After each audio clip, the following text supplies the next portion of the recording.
Hey guys, so in this video I want to talk about my long COVID experience. Now I got long COVID probably around 12 months ago and I've made some huge improvements, like where I've gone from where I was 5 months ago, 6 months ago to where I am now. It's a completely different world, and even in the last few weeks I had some real big breakthroughs where I pretty much have wiped out a lot of my symptoms by following this course, this new regime that I'm on, which I'm going to get into and explain the reasons, explain my journey, what happened, what I've taken to improve my stats. You can see, like in the last week since I started this new regime, my body stress has dropped 50%. My HRV is shooting back up. I have a lot more energy. I'm still not perfect. You know, I'm a YouTuber, so I was doing 4 to 10 videos a day. Now I can probably do 1 or 2 max, before I get really tired and fatigued. But to get to where I am today, because I couldn't work at all for many months, I couldn't work at all. I tried to make a video, I couldn't, which I'll talk about. But yeah, hopefully I want to make this channel not just about my journey. I want to try and help people where I can, and keep you guys up to date with the latest developments in long COVID.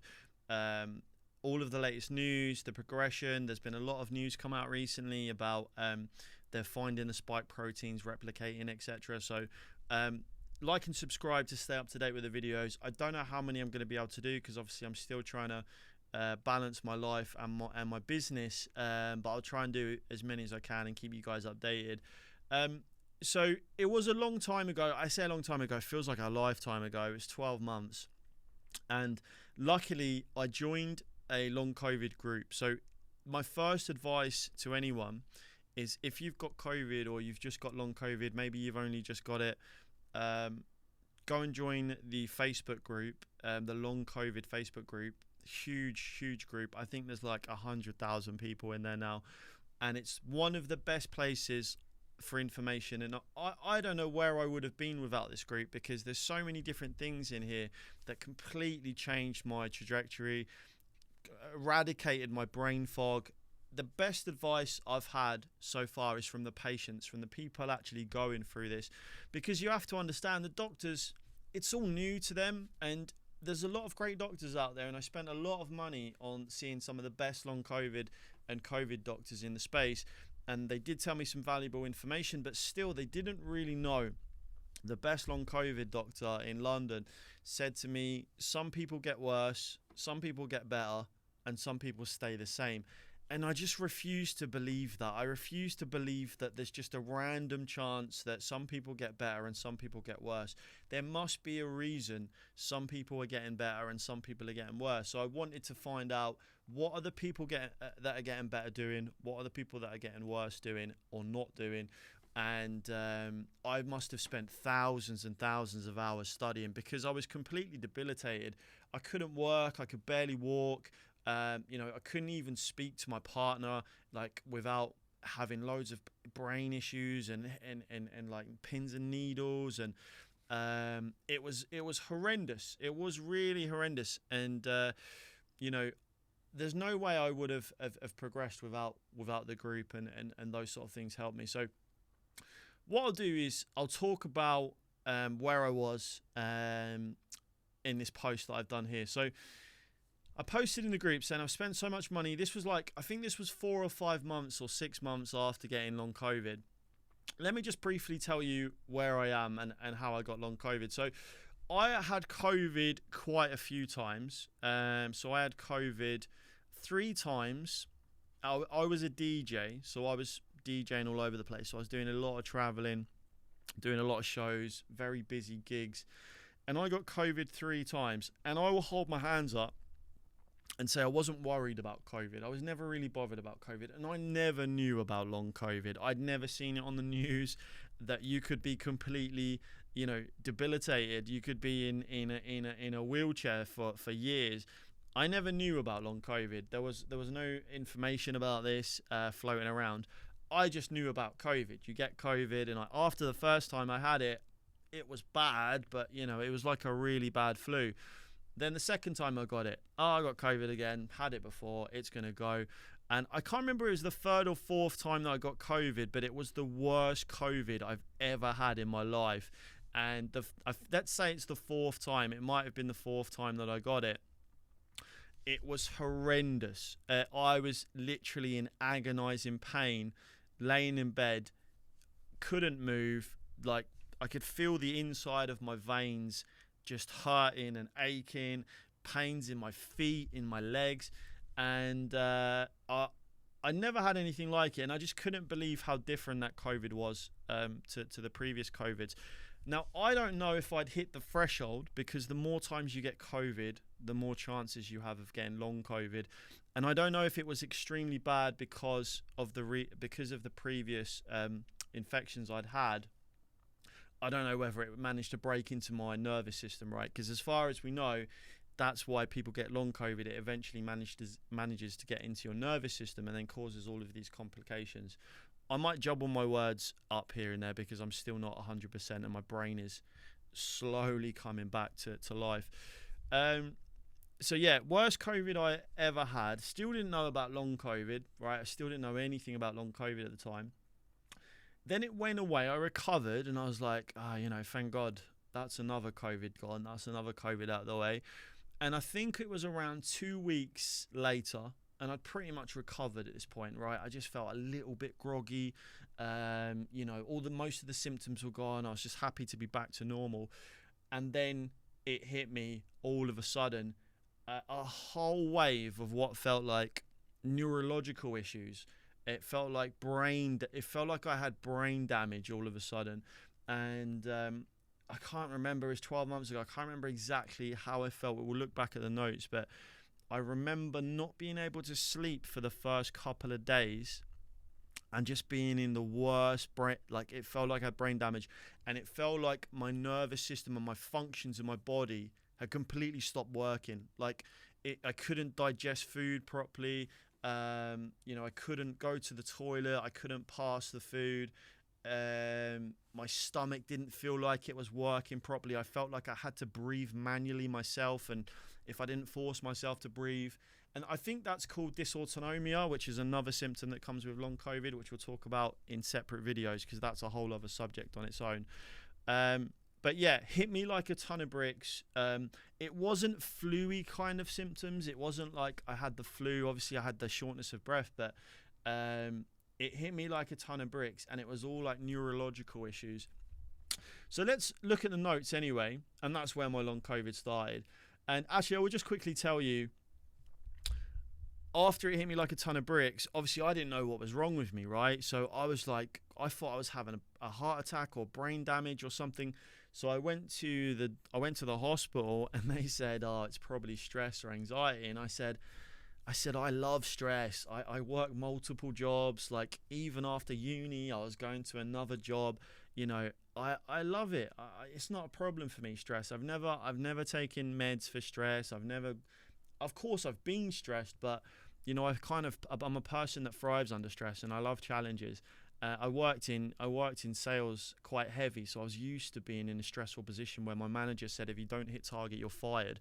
And I wasn't going to be able to pay rent if I got fired, right? So I was so used to being in stressful conditions all of my life that it's kind of patronizing when they said, "Oh, it's probably stress." And I said, "Look, I can't digest food properly. I've got all of these pains in my stomach. I can't think. I can't talk. I can't do my work. I can barely walk. My knees feel like they're about to snap. I'm pretty sure that's not stress." And they said, "Go home, rest for a week." The UK health system is it's another world to what it used to be. But they said, "Go home, rest, and see if it gets worse, and then come back." Anyway, long story short, I started running all my symptoms through AI, paid AI. There's a big difference between free AI and paid AI, and I spend a lot of money on AI every month, and I have some of the most advanced AI platforms that you can use, and it diagnosed it as long COVID on the first go. So I put in there my symptoms. My main symptoms were brain fog. I put down there like the digestive issues, fatigue. The fatigue was crazy. It felt like I hadn't slept every single day. And I put those symptoms in there, and it came back as number 1, long COVID. How crazy is that? After going to the doctor, speaking to the hospital, the AI application diagnosed me with long COVID, and then I reached out to long COVID specialists who said, you've got all the classic cases of all the classic symptoms of long COVID, and then I ended up meeting up with them later. So that's kind of how I got long COVID and how it started. So let's look at some of the things that happened to me. So I spent so much time and energy with each specialist, right? So I spoke to multiple long COVID specialists. I wanted to speak to the best of the best people, and some of these people have helped thousands of people get better. So I just became a sponge. I wanted to know all the information.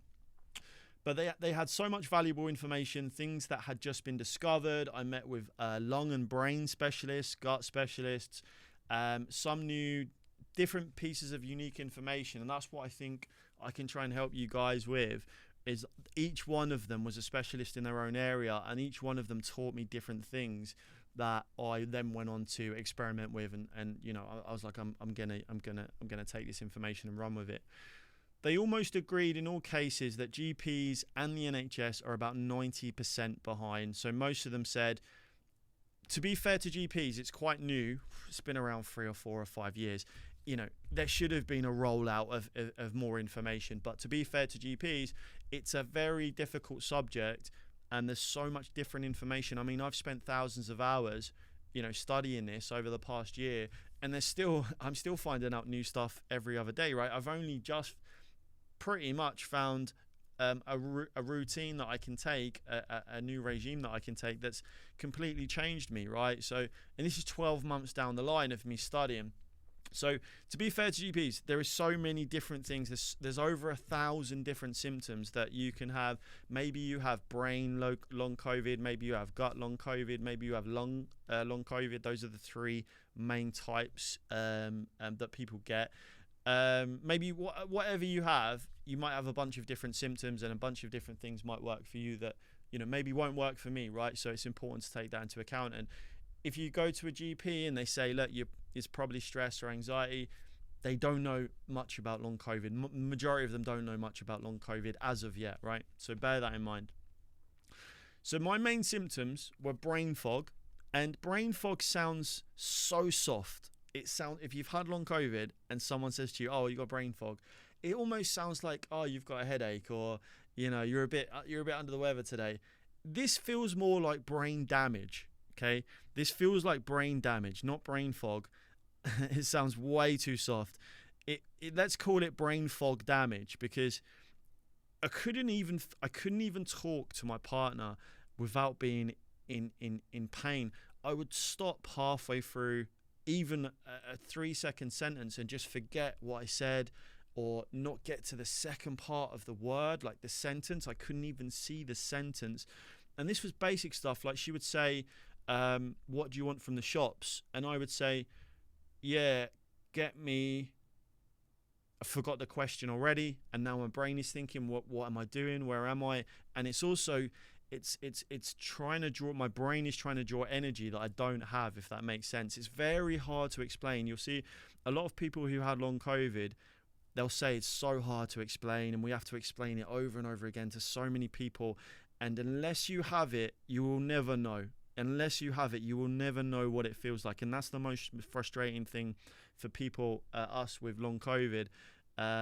It's the most frustrating thing. And, if someone said all of this stuff to me, I would probably be like, you'll be all right, get better. But it's very, very hard. And it feels patronizing almost when people say, oh, yeah, I've had similar to that before. It's horrendous. It's really horrendous. And I couldn't even speak to my partner. I literally had to say, I can't be around you at the moment, because there's no point. I just, and bless her, she said, we don't even have to talk. We could just lay here. And I was like, fantastic. All right. No talking. It's savage. That's how bad it was. And we laid there in silence, and, I couldn't do any cognitive tasks would absolutely destroy me. And I obviously had a business, and I would look at my phone, and there was messages and emails, and I couldn't look at it. I couldn't do it at all. And this was 3 months, right? This wasn't a week. It wasn't a day. it was 3 months before roughly I started taking the patches, which we'll get into, before my brain come back. And after I took the patches, bang, all of my cognitive abilities came back. We'll get into it. So, hurt to even think or talk to people. Fatigue. I still have the fatigue today. The fatigue is not going anywhere anytime soon. It does get better over time. In my case, it got better. I'm so sorry for the people that are getting worse, because I can't imagine being worse than I was in the first 3 months, which is why I was so like, I need to study this. I need to study this because the fatigue is savage. You could have 10 hours. Some days I had 13 hours sleep, 14 hours sleep, and I woke up like I'd not slept at all. And you look at your body watch. I've got a health watch. Can't recommend it enough. Absolutely, blessing to keep an eye on the data. And the data was just, every night my data was inflammation all through the night. It was almost like I hadn't slept, and my body reset, my body energy, my body battery was just like, after 14 hours sleep, you would expect it to be 90, 100 body battery recharge. It was like 10, 20, 5. It was terrible, right? It basically said, the watch was saying it's like you haven't even slept, and you can just imagine all the inflammation in your body, just causing all this pain. So hard to even talk to people. Fatigue. Where was it hard? It was hard to even stand up and get in the shower. So I remember days where I was in the shower and I was just like holding the wall, and I have to sit down. Like I can't stand up. Even standing up was using too much energy. And I just remember holding the wall and just thinking, I remember thinking to myself, I can't stay like this, or I'd rather be dead. I literally said that to myself. I wasn't going to kill myself, but I remember saying, if this is life now, I don't want to be alive. I can't talk to people. I can't work. I can't run my business. I remember those thoughts going through my head. And unfortunately, there has been a lot of people who have taken their own lives and killed themselves because it is that bad. And I can't stress that enough. If you don't have long COVID, you got to try and avoid this at all costs, because it is really that bad. Shortness of breath. The shortness of breath I had, and the shortness of breath is annoying because you start to panic and your breath gets very short, and you start to get worried, so your heart rate goes up, so you're breathing faster and your breaths get shorter and shorter. The shortness of breath, I got lucky because it didn't last very long. It didn't last as long as the other symptoms. I can't remember how soon my shortness of breath went, but my range of breathing was so small. I could only blow out a very small amount into, when I went to the doctors, into the machine, and she was like, yeah, this is not good. But that got bigger over time, so my range got bigger, and what helped with that is breathing exercises. So later in some future videos, I'm going to show you guys some of the breathing exercises that really helped me.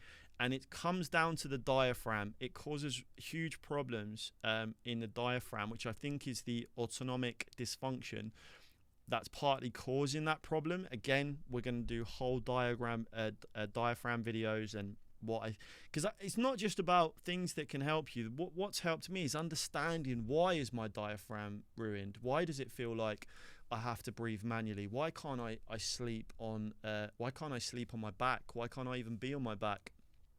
It's understanding why everything is doing it that's really got me to where I am today. And when I'm taking these vitamins, and when I'm taking these minerals, and when I'm eating this food on a diet, I'm understanding this is helping this is helping that, right? Laying on back at night was a no-go. Felt like I was going to stop breathing most nights. That was horrendous. So basically, I kept waking up. I didn't even realize I was waking up, but I started recording myself. So I set up my phone, deleted all my videos, made some space, set up my phone, and I recorded myself because I felt like I wasn't sleeping. And when I watched it back, it was a horror scene. Like literally, I'd go to sleep on my side, and as soon as I laid on my back, I would have breathing issues. It sounded like I stopped breathing sometimes.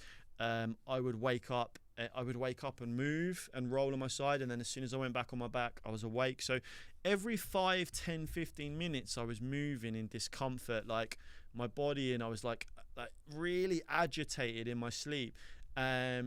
Almost like my basic functions were trying to keep me alive, right? And I don't know, maybe I did stop breathing. I mean, there was multiple times where I'm pretty sure I stopped breathing, which was very scary. And one thing I did to solve that, I'll tell you now. We'll do a video about it later, but I'll tell you now, just in case you are going through this. One thing I done to solve that is in the group. Someone mentioned to, what did they say? Oh yeah, barricade yourself in with pillows. So it was ridiculous. I had like a castle, and I had all of these pillows built up, and I would go to sleep on my side. So there was so much stuff behind me that it was difficult for me to roll over. Unfortunately, in the end, I did end up rolling over quite a lot, because it's very difficult to sleep on one side for 7, 8, 9 hours. So yeah, I tried to avoid being on my back. That was savage, and that is still with me today, but just not in the extremities. So 12 months later, I still have the same stomach issues, the diaphragm issues. Laying on my back feels super weird, and my diaphragm. I don't feel like I have to breathe manually anymore, but it does feel like my diaphragm is like maybe brand new. Like it feels like it's 6 months old or 3 months old, and it's just learning how to work for the first time. So we'll do some other videos about that, because it does do some damage to the diaphragm in certain cases. But that does get better, and maybe it was some of the things that I'd done that made it get better. I don't know. I will say that has been not in everyone's case. So when I've spoke to the others about it, obviously there's 2 million people in the UK now that have long COVID. When I've spoke to the others about it, not many of them have had the sensation that you feel like you're not breathing organically, like it's manual, you're breathing manually, or when you lay on your back, you feel like you're going to stop breathing. Not everyone has had that. I'd say it's probably about 20%. It seems quite rare, but the people who have had it all describe it as being exactly the same as I had it, right, as my symptoms. So maybe that's because I found out later that mine might have stemmed from the gut. So as we mentioned earlier, a lot of people have brain, lung, gut. I think mine is predominantly a gut response, an immune response, which we're going to talk about. So yeah, maybe it's the people who have gut based that have that kind of symptom. But let me know in the comments, guys, if you experience any of these symptoms. I'm really fascinated to hear your stories, how long you've had long COVID or COVID. Maybe you don't have long COVID and you're just studying. By the way, I never got the vax, so a lot of people said that they got vaxxed, and they were wondering, is long COVID linked, etc. I never got the vax, right? So I had long COVID, as far as I'm aware. Right, I've been in hospital a few times. As far as I'm aware, I never got the vax. So let me know your stories in the comments. Are you vaxxed or non-vaxxed? Very important. How long have you had long COVID? What symptoms have you had? Have you had any similar? What's worked for you? What hasn't worked for you? What makes it worse? What makes it better? So laying on back at night was a no-go. Felt like I was going to stop breathing most nights. Slow digestion. This got really bad one day, and I had to go to hospital. So, but the doctor said try to eat small amounts. Don't try to eat too much. Not massive heavy meals. So I stuck to like small amounts, soup. Tiny little meals, but even still eating small meals and soft meals, I still had real big digestion issues, and the food wasn't digesting. It was almost like my stomach had completely stopped working and broken down, and I couldn't pass the food as well.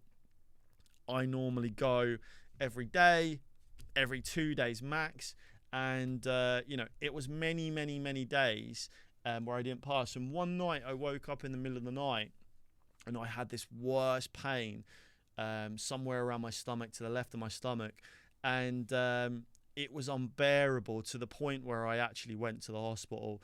And I remember just holding my stomach in the taxi, thinking that something was about to explode.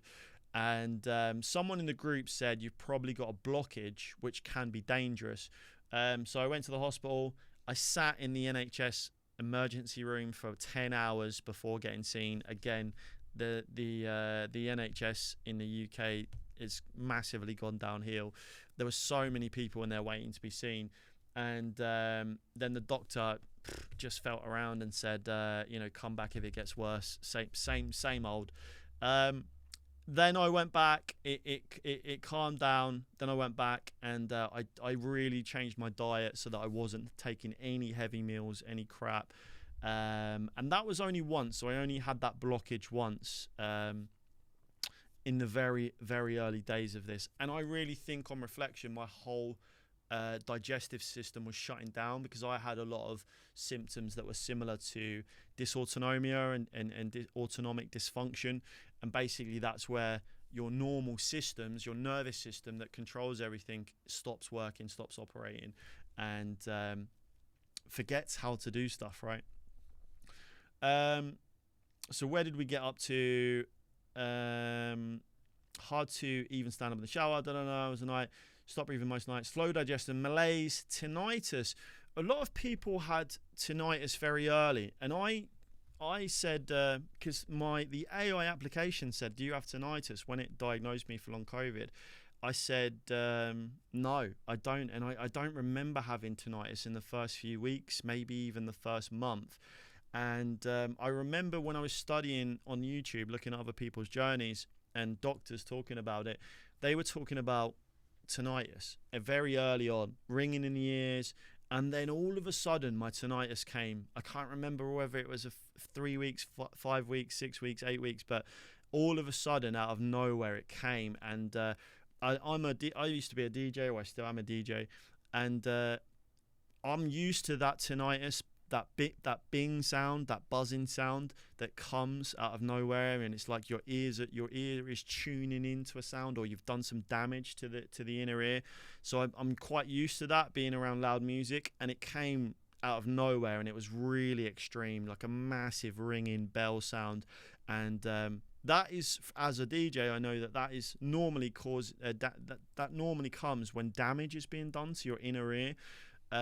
So I don't know if this is doing some damage to the hearing. I don't know if it's doing damage to the inner ear. I haven't seen much studies about that, but I do not forget that coming. And it was every other day, bing, that high crystal sound, and I had that like ocean sound at night. The tinnitus was really bad, and it kept coming. It was every few days, and then I don't know if it was the stuff I took, but it's gradually started to get longer in the gap. So it would be like every week, then it was like every 2 weeks, every 3 weeks. I honestly can't remember the last time I had it now, and it might be over a month. It might be over a month or 2 months since the last wave of tinnitus I had. And again, I don't know if that's just it's wearing off, because it's been 12 months now. I don't know if it's slowly fading out of my system, whether my immune system is starting to recover or whatever, but it has left. Okay, so where did we get up to? Slow digestion, malaise, tinnitus came a few months in. The ear pains I've completely forgotten about, so they were early on. Pain in the ear, I do remember now. Yeah, I was getting sharp pains in the ear. I was getting pains in my right ear. The knee pains I'll never forget, because the knee pains were very strange. And so the knee pains I had quite early on, very early on, and a lot of people in the group also said they had it. And I remember saying to my nan, I feel like I'm 80 to 90 years old all of a sudden. That's what I feel like. I feel like I am on my deathbed, and I'm just this 80, 90-year-old trying to survive. And when I was walking, it felt like my knees were about to snap. If you've had long COVID, maybe you're familiar with this, but it felt like my knees were like brand new. They felt like they were about to snap, and there was this weird sensation when I would walk. It was like static in my knees. It was like pins and needles in my knees when I would walk, almost like they were about to snap. And I used to tiptoe and hold stuff thinking that they were about to snap. The most insane thing I've ever experienced. And then that also left with the ear ringing, and they almost came and went at the same time. The knee pain was a little bit earlier, but they kind of left at the same time, which has been great for me, because it almost feels like I'm healing, or if these pains are starting to leave me, I'm doing something right, or I'm healing. Maybe I was naturally going to heal regardless of what I'm taking. Nobody knows, but I feel like I must have done something to speed up this recovery, because so many people are still struggling. So my doctor said long COVID, this was the specialist that I saw. I'm going to give you all the details for them. I'll do full videos on them actually, because they're phenomenal and they're putting their lives on the risk by constantly seeing people with COVID and long COVID. And my doctor, she actually had long COVID herself, and she treated herself, right? So long COVID usually enters in one of three ways, so in the gut, chest, or brain. She sent me a lovely piece that she'd written on the latest studies about this, so I'm going to do a whole video on that. And she talked about why it goes in the gut, why the chest, why the brain, what kind of symptoms those things create. I believe mine was gut, and after advanced checks, it was noted that I had poor gut health. So I also looked into my gut. So I spoke to a nutritionist, and I tested my gut, and it said I had poor gut health, but I had actually been eating relatively healthy. So I wasn't a person that was getting sick very often. I quit drinking a long time ago. I quit smoking a long time ago. I used to do a lot of exercise. I ate pretty healthy. I would have an ice cream or some chocolate here and there, right? But overall, I was a lot healthier than the majority, and I didn't get sick. I wouldn't get sick very often. I think there was a period of 3 or 4 years where I didn't even have a cold, right? I'd be around people at Christmas and everyone had a cold, and I just wouldn't get sick because my immune system was very, very strong. And maybe too strong, because I might have hypersensitivity now. But yeah, I didn't get sick, and it was surprising to see that my gut was bad. And I don't know if my gut was bad because of the COVID or the long COVID, or whether it had got bad because maybe the COVID had stripped out my gut. I don't know. But it was reported that my gut wasn't great. I was taking athletic greens for many years, and my nutritionist said to stop taking athletic greens. So I had been told that athletic greens were pretty good for your gut, but maybe I was taking too much. Maybe it had a bad effect on me, but I had been taking it for many years because I stopped getting sick and I felt great on it, right? So when I took athletic greens, my immune system got better, my health got better, everything got better, my energy got better. And as you probably would if you took all the vitamins in athletic greens, right? If you went and took vitamin D, zinc, vitamin C every day, you're probably going to feel better, right? So yeah, cutting out all bad foods, anti-inflammatory diet, avoiding histamine liberators, mainly leafy greens, sweet potatoes, veg, ginger tea. So this is what I started off doing probably about 3 months in, 2 months or 3 months into long COVID. Just anti-inflammatory diet, can't stress that enough. Histamine liberators, so things like eggs, and not a lot of people know this, but eggs actually are histamine liberators. And you want to avoid histamine liberators. And actually, when I had eggs, I did notice a massive difference in my fatigue and my symptoms. So cutting out anything that increases histamine or potentially increases histamine, and focusing on things that restrict histamine has been huge, especially if you have allergies. So I had allergies, which is why maybe I got hit harder than a lot of people at the start. And then I just cut out anything that could increase those allergies. I already quit dairy, so I already quit dairy, so I never drank dairy, but obviously avoid dairy. Most meats, I only eat chicken, so I'd never really ate red meat anyway. I'd have a steak here and there, but I predominantly only ate chicken anyway. Cutting out gluten and sugar made a huge difference. That was very hard for me, so I quit bread, I quit sugar, I quit pasta.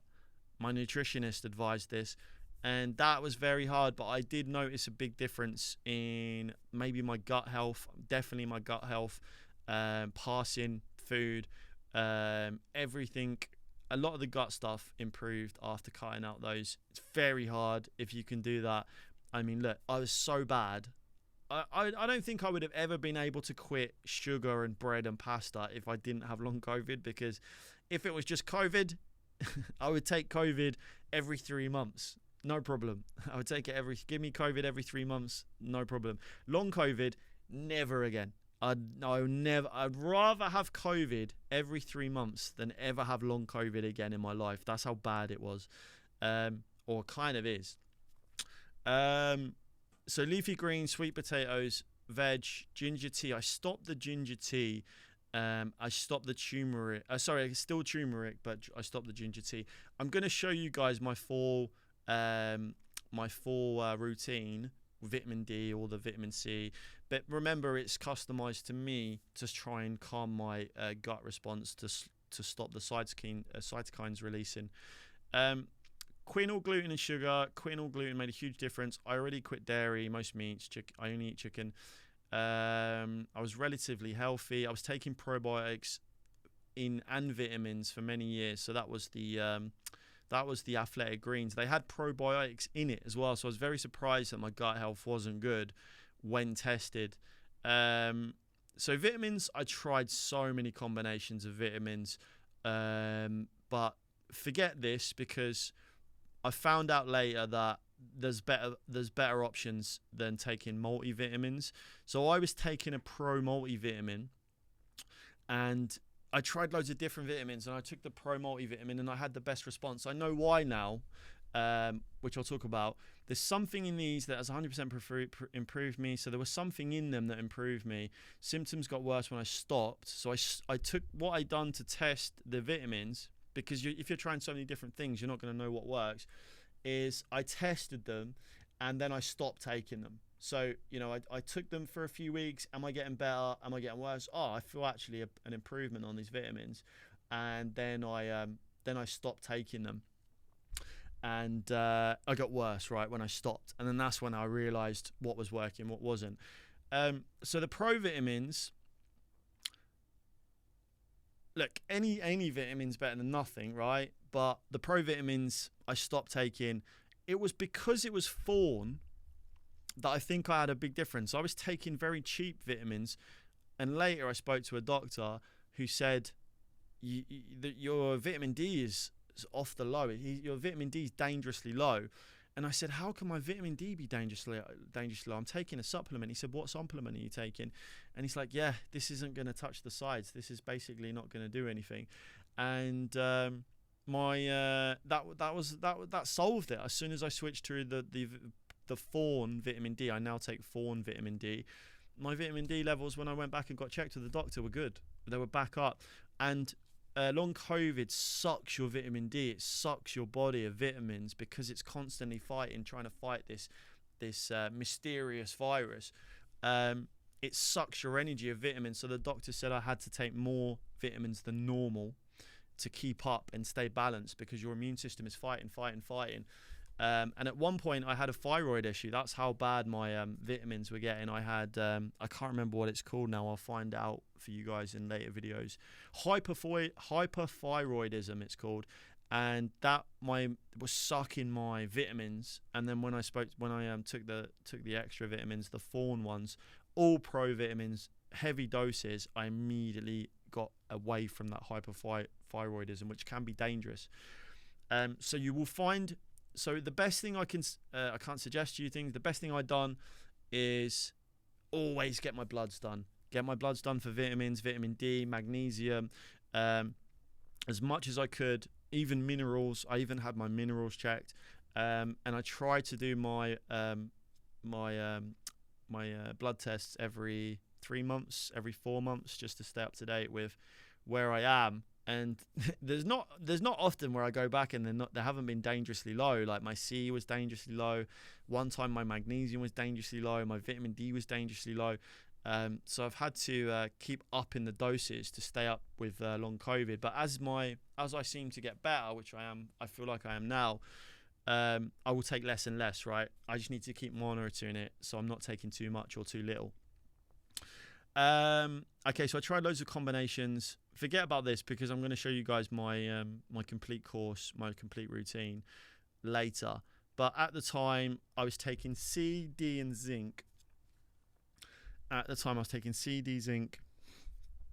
I can't remember what else I was taking. My doctor prescribed IVM as well, so I also had IVM early on.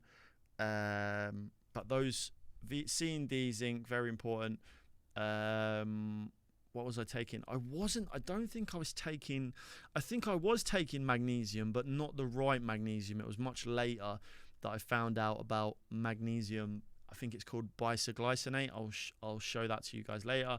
But it's the one you put in a drink and you mix it and then you drink it. And my magnesium was dangerously low, and I found that out later.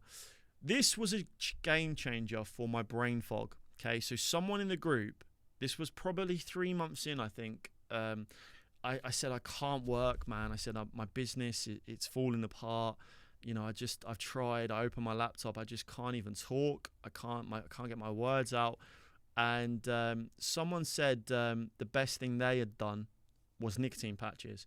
So then I scrolled through this group. This is the long COVID group on Facebook. I scrolled through this group and I found so many posts that people have said, wow, 3 days after taking nicotine patches, my brain fog is completely gone. There must have been, just from my own perspective, it looked like 70 to 80% of the people who tried nicotine patches had an improvement in brain fog. I spoke to my doctor about it, and they also said, yeah, we've seen this quite consistently, and they explained that long COVID can break down a lot of the pathways in the brain, and it latches onto the receptors in the brain. So the long COVID latches onto the receptors in the brain, and the nicotine is 10 times stronger at attaching to the receptors than long COVID. This is what my doctor said. I'm not a doctor, guys. This is not health advice. Do your own research. This is just my own personal experience. But the doctor said it latches onto the receptor and it kicks off the long COVID attachment. So it kicks it out of the brain. And within 3 days of trying the nicotine patches, so I'd done 7 milligrams here. I think I used Niquitin. Yeah, it was Niquitin, I think. There's different types of brands, but I looked for the one with the least chemicals, and Niquitin came up as the best. Within 3 to 4 days, I was a completely different person. Someone spoke to me and said, what is wrong with you? Like, how have you just gone from this brain damaged version to who you used to be? Because I was almost who I used to be. I just didn't have the energy. My brain literally came back, and I was like, you know, I almost felt like crying, because when you spend 3 months and you can't even talk, and you just feel like your whole world is over, your business is gone, your relationship is gone, everything's gone. You're just laying in bed like a brain damaged sloth. It's hard. And then I had these nicotine patches, and I was like, all I needed was my brain back, and the brain fog just went within 3 to 4 days. And I was so grateful that I had this group, because imagine no one has suggested this to me, and how many more people might be out there that don't even know that this is an option, right? They're maybe sitting there with this brain fog, and maybe it's making them worse, right? Maybe they're sitting there for 6 months, 12 months, 2 years, and they've had to live with brain fog. I can't imagine that. And, you know, if I couldn't bear it. And I took these patches, and I was just so happy that there was some sort of relief from this brain fog, which I don't even like to call brain fog. It just felt like I had brain damage. You know, I couldn't even order stuff. I'd look at my phone, and just like, it was too much to process to even think. And I'd be like, why am I looking at my phone? And I'd be on the food app, and I'd be like, I don't know what I need. What do I need? And I just look at it for just no functioning at all. So huge change after taking the patches. I'll give you some pro advice, because I researched heavy into this. Move the patch around, right? So I moved the patch around. On your back's pretty good. So on your arm, on my back, I moved it around, because you don't want to have it on the same place, because then it can start to really irritate the skin. I noticed some people had never taken patches before, and they were worried they were going to get addictive. So smoking is much more addictive than patches. I think they've mentioned that patches can be addictive. Some people would argue that they're not. For me, not addictive whatsoever. The patches were not addictive whatsoever. When I decided to come off the patches as a test, because I mentioned earlier, the way I was testing whether things were actually working is stopping them. So when I came off the patches on the test, I didn't even think about it, but my symptoms all came back straight away within a couple of days. I was back to extreme brain fog. So the patches changed my life, and I started to work again. And I spoke to my team, my community. I said, look, guys, I think I'm at a stage where I can start to come in for a few hours here and there, start to do some videos. and I started to work. I didn't do too much work. What happened when I started to go back to work is my brain was functioning, so the patches were helping the brain fog. But when I would do a video like I am now, I would get pins and needles, and I'd get lightheaded, and I would get pins and needles in my hands, in my feet, my legs would go numb. It would feel like I was going to pass out, or it felt like my brain was trying to draw blood to my head. It's trying to draw energy to think, to process. Which now, I see then I even have to take a breath, and I had to take really deep breaths in between sentences. And the weirdest thing, and after I stopped the video, it would all be fine, and they would go. The pins and needles would leave. I would sit there, trying to catch my breath. My heart rate was high as well. My heart rate would increase. So I don't know why. There's probably some scientific reason for that. Maybe the vessels, the blood vessels weren't there. Maybe my brain was trying to operate with no blood, no energy. I don't know, but it was very, very difficult. So even though the patches were helping me see clear, so I could think clearly, getting that out and into energy and bringing that energy out was not possible. And I was just doing very, very short videos, like 3-minute videos, because I'm a YouTuber. So I was doing 3-minute videos. Bear in mind, I used to do 5-10 videos a day. So I was doing very short videos here and there, and that never went for many months. Every time I'd done a video, pins and needles, shortness of breath, felt like I was going to pass out, even with the patches.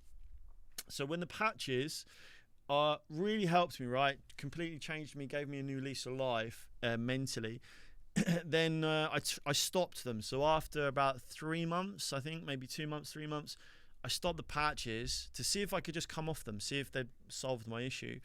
And within 2 days, all my brain fog came back. So absolutely couldn't think, couldn't talk properly, would struggle mentally to talk, run out of breath. And my overall health went back down as well. Then I put the patches back on. 3 days later, back to how I felt before. So I didn't take them off. And then I tried again 3 months later after that. And my symptoms never came back. So the second time I took them off, so I must have had the patches on for about 6 months. The second time I took them off, my symptoms never come back. And that was a great day, because I was like, I'm not going downhill cognitively after taking these patches off. What happened? I don't know. If I had to guess, maybe the patches were on long enough for the long COVID not to latch onto the receptors in the brain. I don't know. There's not much studies on this. This is all brand new. Something happened though, right? I took the patches, I got better, and straight away, brain fog gone. I took them off, brain fog back. Something was happening there. Maybe the viral load was still in my body and it was trying to get onto what it could. I don't know. Let me know your story with patches. Have they helped you?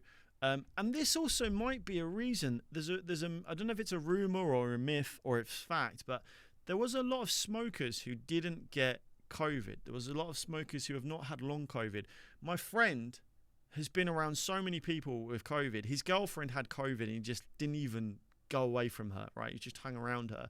He's a smoker and he never got it. He never got COVID or long COVID. And obviously we can't encourage smoking. I don't advise anyone smoke. It's one of the worst things for your health. But maybe the nicotine was so heavy on the receptors from smokers that it couldn't latch on. It would be really interesting to see the data. We're going to do that in later videos. I'm actually going to try and pull up some data about smokers and how many of them got long COVID, etc. and how many of them got COVID. Okay, so what else do we have here? Oregano oil. Now, this is a gem because this changed the game for me, but it only changed the game for me in the last 2 weeks, which is why I've started this YouTube video. Now, I took oregano oil, and like I said here, I took for 1 week with Vood. Instant improvement. I'm not sure what they've done. It's almost like an antibiotic. Reading this back, man, I wish I had have realized at the time, but it was the antibiotic that changed the game. Some say even more powerful. I mentioned it to a specialist, so my nutritionist. She said that several of our long COVID patients also made a miraculous recovery after taking it. One even had all symptoms go after 1 week. Maybe if mine was incepted via the gut, it helped tackle the mess in the gut. I conquered my main issue here, but I never pursued it because this was, 5-6 months ago that I posted this. Now, oregano oil is very similar to an antibiotic, and some say it's more powerful than an antibiotic. And I took it, and I would say, again, nearly all of my symptoms went, and I felt amazing. I thought it would actually healed me. I thought it cleared the viral load, but a lot of my symptoms came back shortly after. I stopped taking it because my nutritionist said it's like an antibiotic. You can't take it every week because your body's gonna not be able to fight when you get sick. It's gonna get dependent on oregano oil to solve its problems, and you're not going to have a strong immune system when you eventually get sick, which is going to cause you complications, right? You become immune to it, which I didn't want, right? I didn't want that. I didn't want to mess up my immune system because it historically been quite strong. But I'll tell you now, this was the nail in the head because, or the nail in the wall. This was the one because I got sick. So I got tonsillitis, and I'd kind of been waiting for this because a lot of people in the group said they got better when they took antibiotics temporarily. So I posted this saying, how crazy is this? I got tonsillitis recently and docs prescribed me antibiotics. After finishing the course, all my long COVID symptoms have now gone. No fatigue, no brain fog, and I feel like myself again. I was literally up dancing, singing. I felt like my old self again. I went out, got on my motorbike. I went to the beach. It was crazy. I spoke to the others with long COVID, and nearly all of them said, yep, same for me. All my symptoms disappeared, and I felt normal again. Even my body stress and inflammation for the first time in 12 months went from extreme orange and red to blue. So you can see it's not just mental, right? Because a lot of doctors will say, oh, it's a placebo. You're taking antibiotics, maybe it's in your head, maybe you're stressed, maybe it's anxiety. But yeah, we've got the physical data. I love it because we not only, hey, look, I feel completely normal again after taking antibiotics. I've gone from this to this. I feel normal again after taking nicotine patches, etc. We've got the actual data on the watches to show the HRV, the body stress, the heart rate, the sleep, and it's night and day, the difference, right? Not only did I feel good, my body stress and my inflammation was very low as well, and my sleep was better. My sleep improved, my heart rate improved, my HRV improved, and you can see here on the new course I'm on now. I posted this recently. So I started a new regime of vitamins and minerals and diet designed to reduce this hypersensitive immune response. And within 1 week, my HRV has shot up to the upside and body stress has dropped down. So I probably wouldn't even be making this video, if I didn't have this data. But this is kind of what's inspired me. Now, I don't know if this is going to last, guys. Okay, I'm basically doing what the antibiotics do without going down the pharmaceutical path. Now, there is pharmaceuticals out there that can do this in extremities. I don't really like pharmaceuticals. I don't like to take pharmaceuticals where I can take natural options or natural remedies. And the natural remedy, my stress has dropped by 50% in a week, and my HRV is just going up and up and up. And I don't know where this is going to stop, but hopefully I can get back to where I was before long COVID, because this is still unhealthy down here. It's still unhealthy down here, and this should be double for a normal healthy person. But after getting long COVID, my HRV just declined. My weight actually declined as well, and the doctor said that my immune system might be attacking itself. Some people are really in a situation where their immune system is literally eating them from the inside out, and they're losing weight. And I'm so glad that I stopped losing weight because it was getting really bad. I was getting very skinny. And my immune system was just constantly fight or flight mode every single day. And it's so draining, so tiring. So yeah, I'm feeling good today in this week. I don't normally have this much energy, but it's partly because of my improvement with the new regime I'm on, right? And it's mostly just vitamins and stuff. I'll do a video on that next. So that's probably going to be my first next video. So the oregano oil and the antibiotics, from what I've studied, I'm doing a lot of this with AI, and I can't recommend checking with AI enough. It's not always going to be super accurate.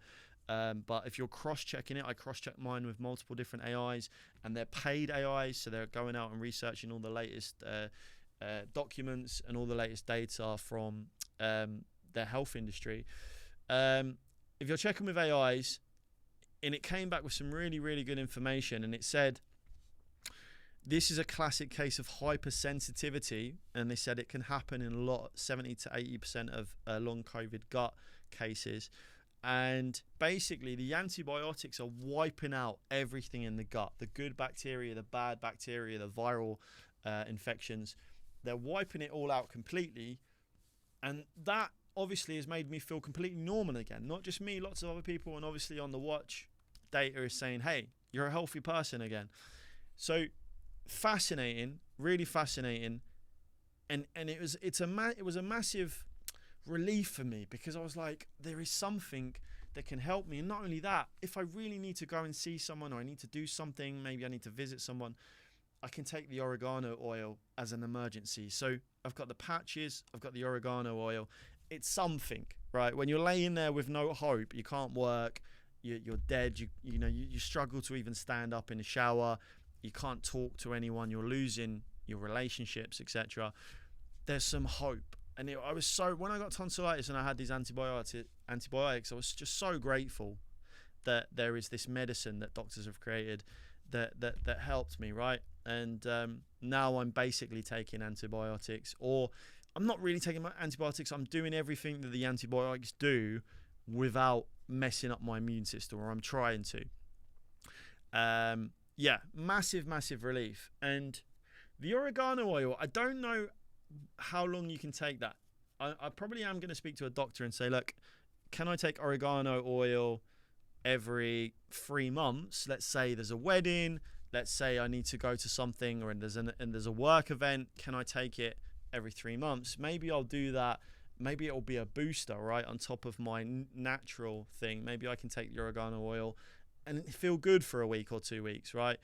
I think that would change a lot of people's lives as well. A lot of people haven't felt good for years, and they've been stuck with massive fatigue or brain fog for years.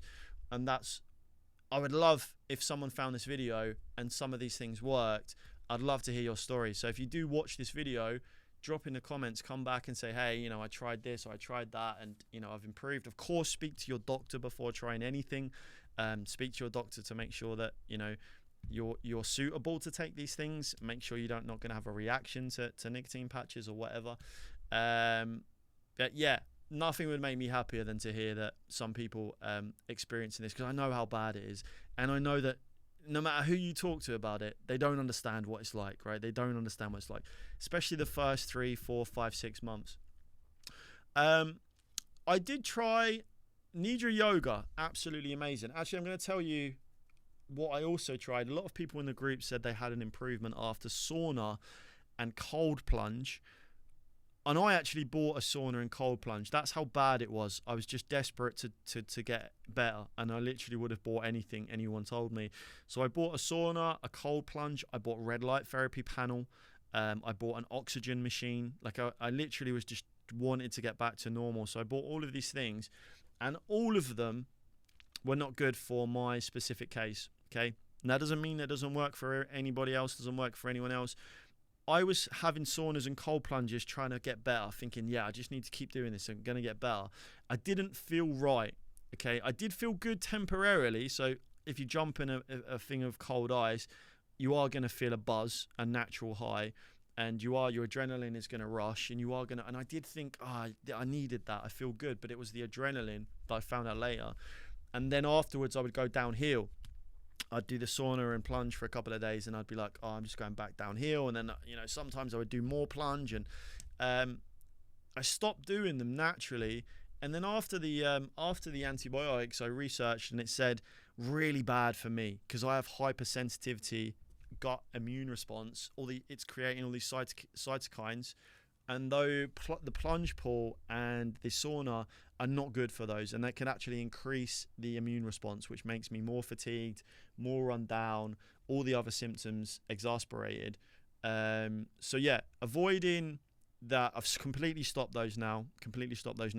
The one thing that can help me is yoga, which I'm doing every single day, especially Nidra yoga. It's a very different type of yoga. Nidra yoga really helped me at the start with my dysautonomia. So I think I mentioned earlier, my felt like my whole body wasn't working. My digestive system wasn't working. My stomach, I felt like I had to breathe manually. I had shortness of breath. Nidra yoga, amazing at the start of long COVID. It kind of helps your nervous system reconnect with the rest of your body. So it's almost like your brain has forgotten what all of these things are. Oh, this is the stomach. Oh, I need to move this food, right? That's why I got a blockage, I think. And Nidra yoga it's very strange. You lay there, you don't actually do anything physical. So I know some of you might be tired and not even be able to move. You don't need to do anything physical. It's all mental. And you lay there and you just put your headphones on and you listen. And honestly, it's so good. And I'm sure this helped me reconfigure my nervous system at the start. And it's just like, this is your hand, this is your fingers, etc. And it tells your brain how to think and where to go. Really, really helped me. And then obviously, as I started to get healthier, I couldn't do yoga at the start. I just didn't have any energy.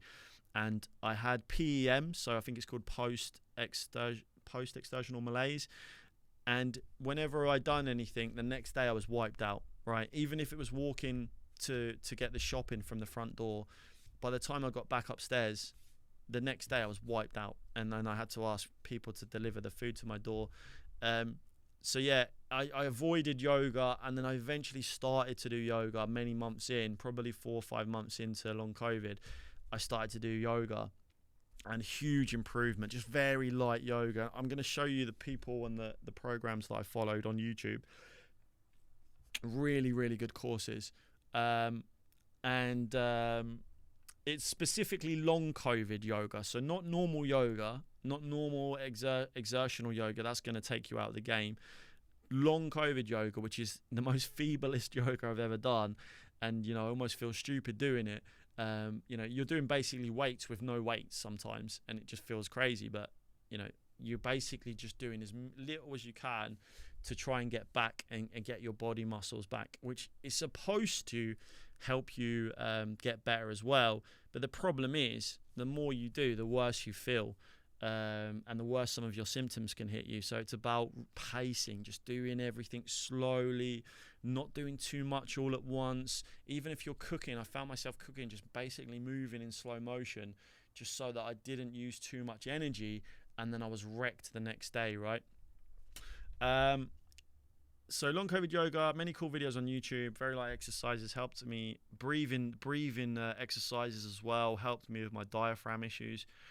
Breathing exercises, deep diaphragm breathing exercises. ECP treatment is very expensive. And again, like I said to you, luckily I'd been working so hard before I got long COVID. I was working 7 days a week. I started a business. I was working a full-time job. I was working 2 jobs and building my business on the side. Luckily, I'd done that, so I had the money to experiment and to see these doctors, because on the NHS, I probably just would have been told, stress, anxiety, and just been left to fend for myself. So I was very fortunate that I worked, and I'm thanking my earlier self for working my arse off, because I've spent $60,000, including the sauna and stuff. I must have spent $60,000-$70,000 on doctors, sauna, oxygen machines, just trying to get better. And now at least I can use a lot of that information to try and help you guys as well, right? So the money I've spent will hopefully help other people out there. ECP treatment. Now I'll show you the video on another video. We'll do a video on ECP. ECP is it's a very strange thing. I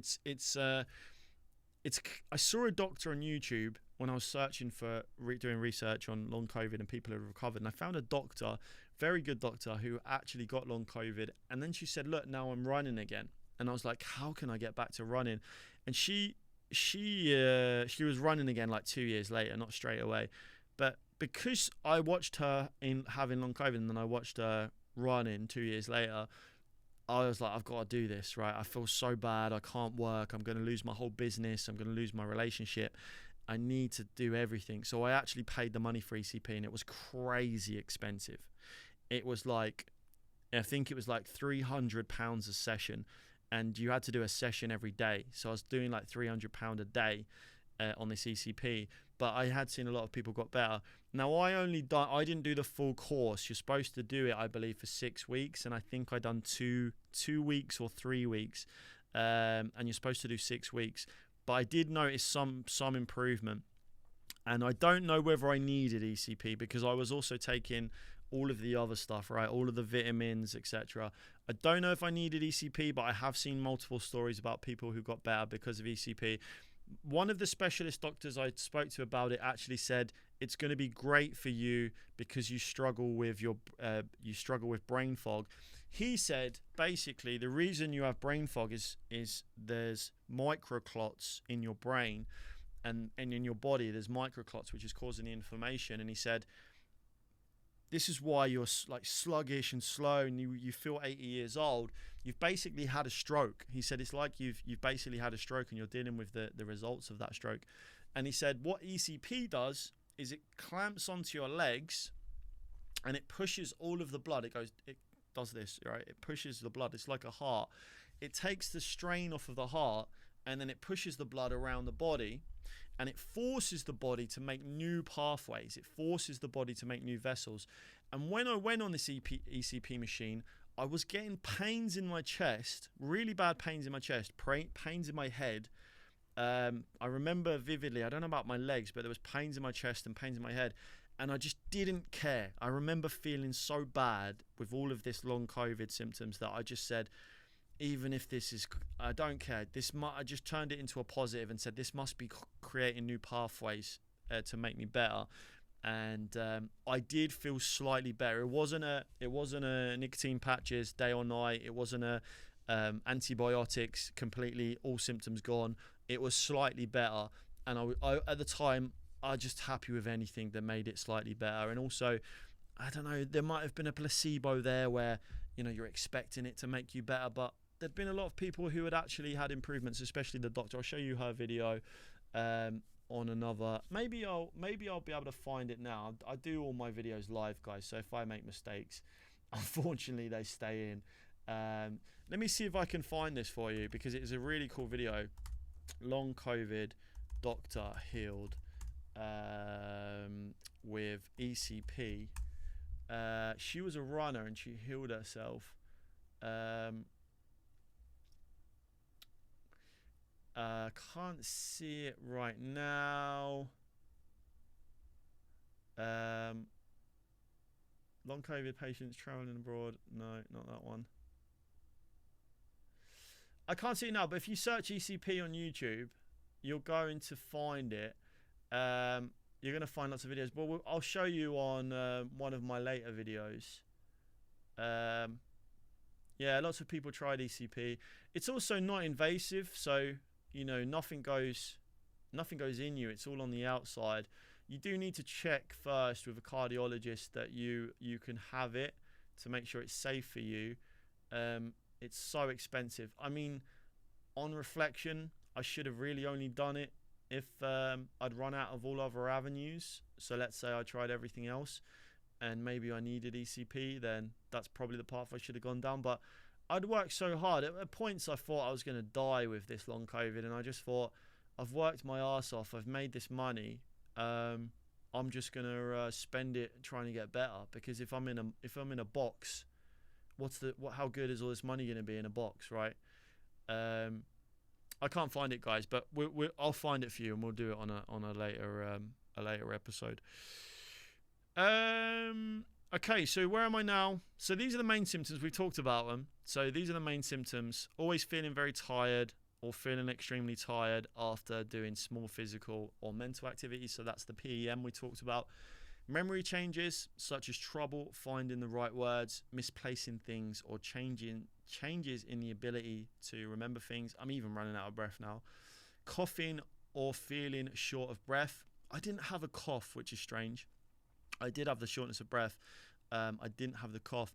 Trouble thinking clearly or concentrating, brain damage, extreme brain damage. Dizziness or fast heart rate.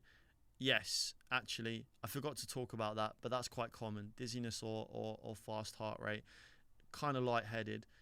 Mood changes such as anxiety or depression. I'm quite mentally strong, and I think that helped me with this. At points at the start, out the window. Even me, I'm quite mentally strong, and I always try and stay positive. And the grass isn't always greener, and I try to have perspective. I'm grateful to be alive. I'm grateful I have 2 eyes. Some people can't see. Some people don't have arms or legs. I'm kind of blessed just to get COVID, right? It could be worse. Some people have cancer and are about to die. So I always look at the positives. I don't tend to feel sorry for myself, but still there was points where I was like, I said in that shower, if this continues, I don't want to be alive. I don't want to live like this. It's not worth it. I don't want to wake up with not being able to speak or work, or my work is my dream, right? I love this. I love my work. I wouldn't even want to be alive. So yeah, very difficult, very, very difficult. And I can easily see people becoming depressed. There's people in the group where their husbands and their wives have left them. They've been married 15, 16 years. Their partners have left. So not only are they now disabled, because if in extreme cases, a lot of people are much worse off than I am. A lot of people are better off than I am. People are running. I can't run. I'm not running anywhere. I can't exercise. I've not been to the gym. Even though I'm a lot better now, I'm not in the gym. I can't go to gym. I can't exercise. There's people out there who are now running, and I'd love to get to that stage, but there's so many people worse off than me. Their partners left them. How disgusting is that? In the time of sickness, when your partner is sick, and they don't understand, people don't understand what it's like, and people can't work. They can't go to work anymore, so they can't bring in income. The system has been so behind at helping these people. The system doesn't understand either, right? It's like, oh, COVID, yeah, get some rest, stress, anxiety. And people can't work, they can't make money, they're trying to get benefits, they're trying to feed their families, their relationships are breaking down, they can't see their friends, they can't speak to their friends. It's really, really sad, and I don't think people really understand. There's a great video here which really highlights it. I haven't got it. Yeah, here it is. This is if you're new or you've just got long COVID, or maybe you don't have long COVID and someone told you that someone told you they've got long COVID, and if you want to understand what they're going through, this really highlights some of the bad cases. Is Maria a couple of years ago before COVID and then long COVID. Now she struggles with walking or even standing for long, has inflammation of the brain, constant vertigo, insomnia and fatigue. She's had to stop work and to move back in with her mum and dad. Sorry, it's all right. Take your time. For a long time I kept wishing I could get back to that person I was. And then constant vertigo. It's all right. I could get back to that person I was before, but I think a lot of it's trying to come to terms with that, that person's gone. Despite all of that, it's been a struggle to get people to understand how ill she is. Today's report found that health-related quality of life for people with long COVID was lower than those of people with advanced metastatic cancers, like stage 4 lung cancer, for example. And the impact on day-to-day activities was comparable to patients with Parkinson's. As someone who's had long COVID and knows how bad it was, the report's both shocking and validating at the same time. I know people who are suffering with cancer at the moment. I know people who have passed away from cancer. I obviously don't wish that upon myself or anyone, but I have had the exact same thought, because at least people would understand how bad it is. I've avoided certain situations because I just don't have it in me to answer that question of how are you, what's long COVID, and to do that with every single person, because I can't educate everyone, and it's so complicated.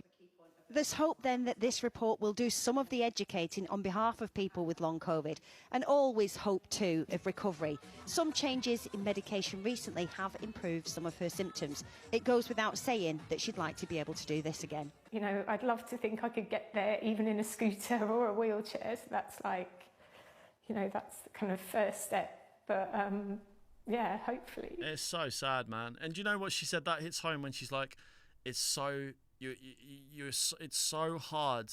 She might have the brain fog, right? She might still have the brain fog. Maybe she hasn't tried patches. I wonder how many people are still struggling with the brain fog, and there might be solutions out there. It's sad. It's so tiring. I can't imagine telling everyone the same story with that brain fog. I'm very fortunate that my brain fog has got so much better, but I can't imagine telling the same story over and over again when you just feel run down and tired, and it's hard. People don't understand unless you have it. Notice how the news presenter there also had long COVID, but she sounds completely normal. A lot of people are recovering, guys, so there is hope. When I joined the group, it almost seemed like everyone said there's no recovery, there's no hope. I refuse to believe that. There is no way that someone got better out there and everyone else didn't get better. I refuse to believe that. Maybe it's because I'm always positive and I always have hope and I have gratitude, whatever, but I refuse to believe that. And, you know, I'm going through these phases right now of seeing massive improvements on some of these things I'm doing. And don't forget, we're the guinea pigs right now. We're the experiment, guys. You know, nobody really knows. There's not many answers right now. There's not just like a solution to this, but we can clearly see, I take oregano oil, all my symptoms are gone. I take patches, all my brain fog's gone. We can clearly see that the solution's here, and because the solution's here, eventually there is going to be a solution rolled out for everyone. In my opinion, that's my speculation. There is going to be solutions for everyone. The difficult thing is so many people have different types, and there's over 1,000 different symptoms.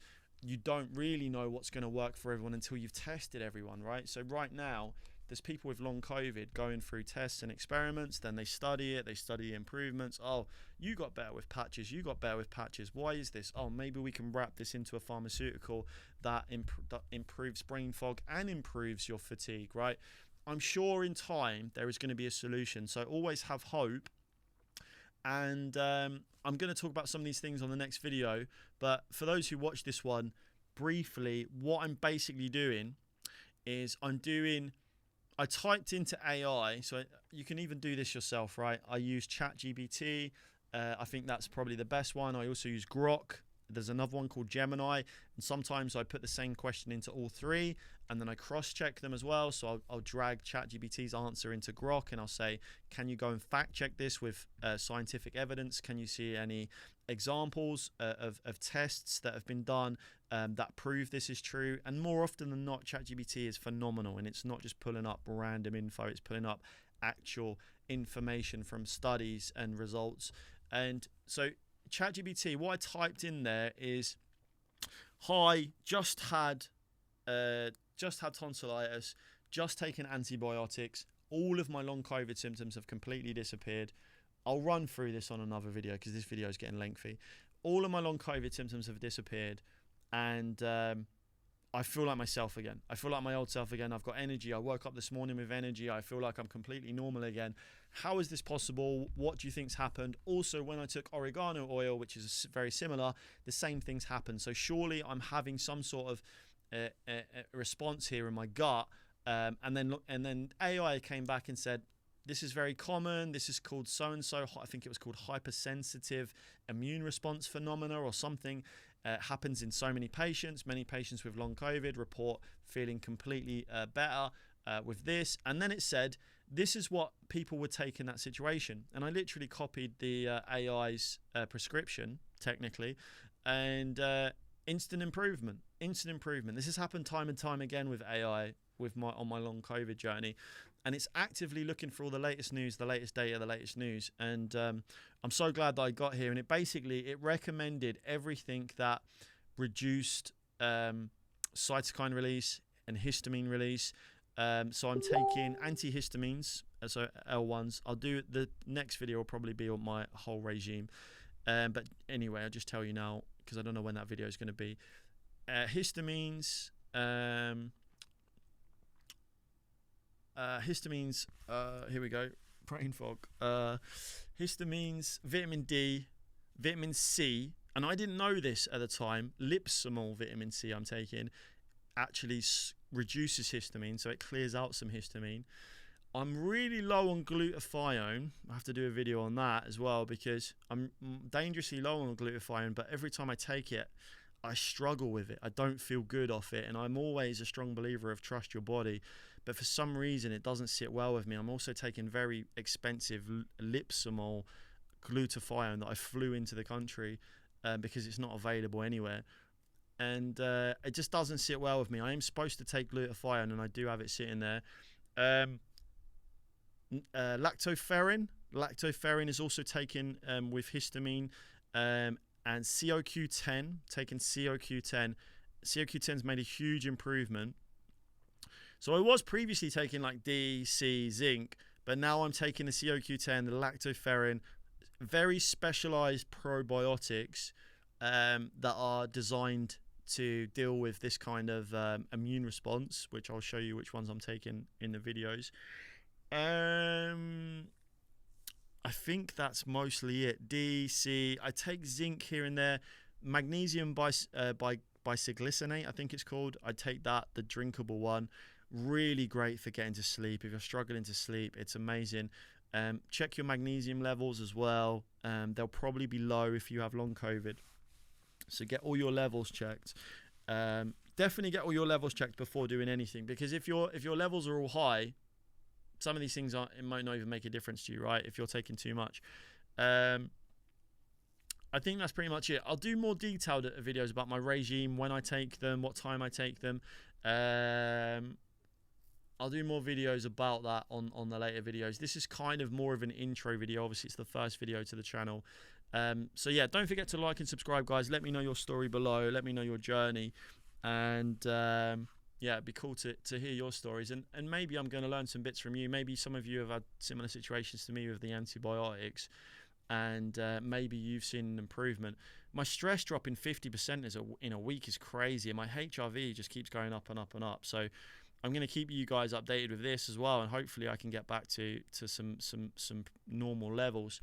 This video has been quite long, and I still haven't got pins and needles. An hour 22, no pins and needles. I do feel a little bit tired and fatigued, and my brain is getting slower still. I've mumbled my words a bit, but I'm so much better than I used to be. An hour 22, yeah, I mean, I would have been 10-20 minutes into a video and I would have already been out of breath, having pins and needles. So I am running out of breath a little bit, but nowhere near where I used to be. That's it for now, guys. Thanks for watching. Remember, have hope, stay positive. I do believe that if these things are helping some of us, they're going to crack it. It might not be this year, it might not be next year, but I think in time we have some amazing doctors and researchers who constantly work around the clock to try and cure these things. And you know, if little things like this improve it, some people are coming back and recovering, not fully, but they're getting 80% better, 90% better. There's always hope, and you know, I will never, you know, let this defeat me. I'll keep trying everything until I get better. Yeah, thanks for watching, and don't forget, none of the information in this video is health advice. I'm not a doctor. I'm just a patient trying to get better, and trying to share some of my stories and my journeys that could potentially help some of you guys. All right, guys, take it easy. Catch you on the next one.